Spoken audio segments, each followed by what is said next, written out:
Allow me also to recognize we are one of the biggest ministries in the country, and our PS for lands, unfortunately, was not able to come, but he's ably represented by Mr. Maalim. I'm sure most of you remember Maalim. He was the RC Rift Valley. Thank you so much. Allow me to also recognize the staff from the ministry. Anybody from the ministry, whether it is housing, lands, public works, please stand up. Recognize you. Thank you so much. Well represented. Thank you. The head of public service, I think the MD, he says I'm his mentor, has said something that it is bad manners to make speeches when your bosses are there. I had a 13-page speech prepared for me, so I'm going to spare you that.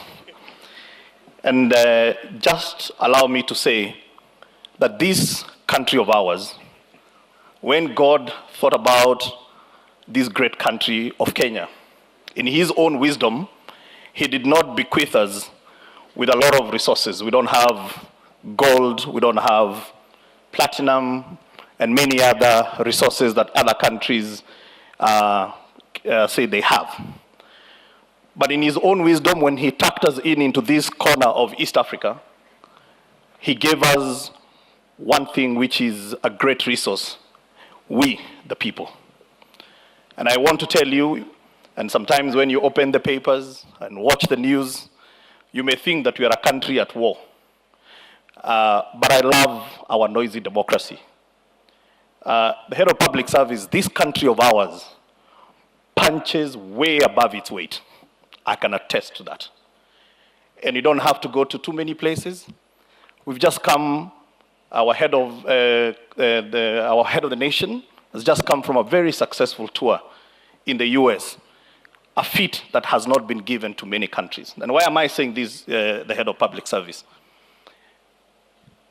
Almost 60, 70 years ago, a tiny country in Far East Asia had a discourse about what is it that we can be able to bequeath our hard-working men and women.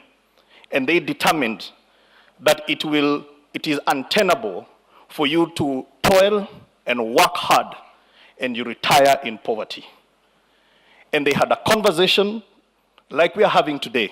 And sometimes it's a very difficult conversation.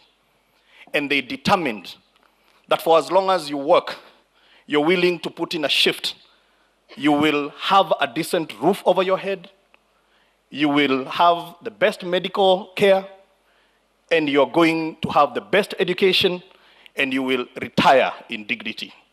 I know a lot of people don't like us to talk about Singapore because they say Singapore is smaller than Kiambu County. Most of you have said that. But it is true that as we look at the last 60 years, what they have been able to achieve is because they sat down and they had a conversation. We are having this conversation today. We could have had it 60 years ago.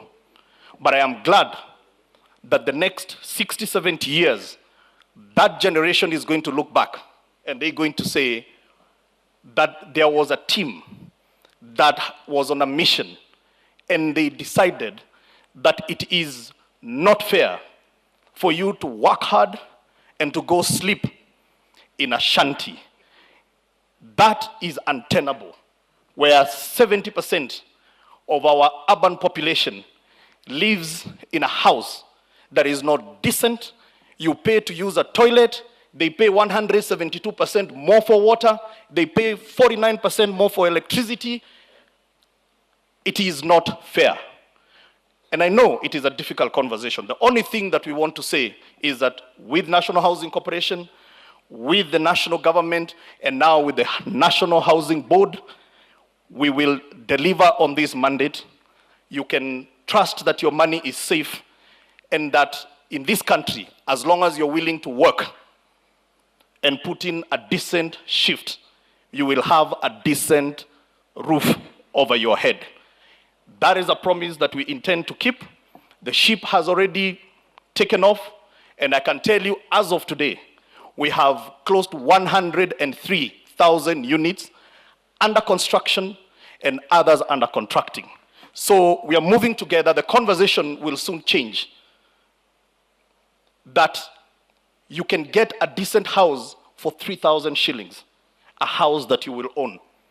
That you can get a 3-bedroom house for 15,000 shillings a month, and that the house you shall own. This is the country that we are talking about. And we're not just talking about 4 walls and a roof. We are building schools, we are building clinics, we are building fire stations, we are giving our people a lifestyle, a livelihood that you will be proud of.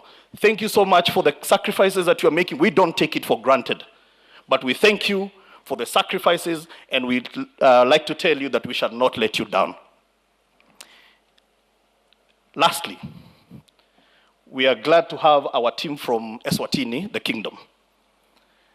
Now, when I say that this country of ours, we punch way above our weight, I want to tell you, I won't mention which country, I have been approached by 2 countries not to come and benchmark.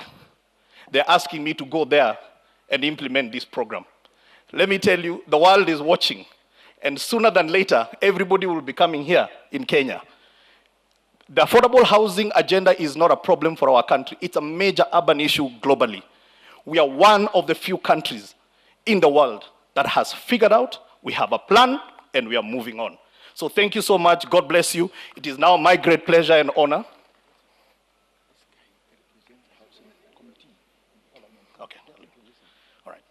Yeah. Thank you. Okay. Okay.